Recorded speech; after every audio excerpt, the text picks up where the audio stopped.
C the beautiful colour. এটার কালারটা না আপু দুইটা কালার বলতে পারবেন। এই কালারটাকে বলা যায় হচ্ছে একটা সেদ্ধ জলপাই কালার, অথবা একটু লাইম টাইপের একটা কালার, একটু ডার্ক একটা সুন্দর টোন।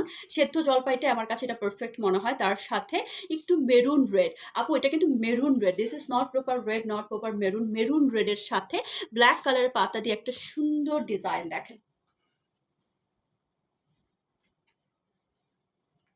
ওয়াও, দেখেন। আর রেড টোনের দোপাট্টা দেখেন। চুনরি আপু, চুনরি আমাদের কাছে কম বেশি সবার পছন্দ, তাই না?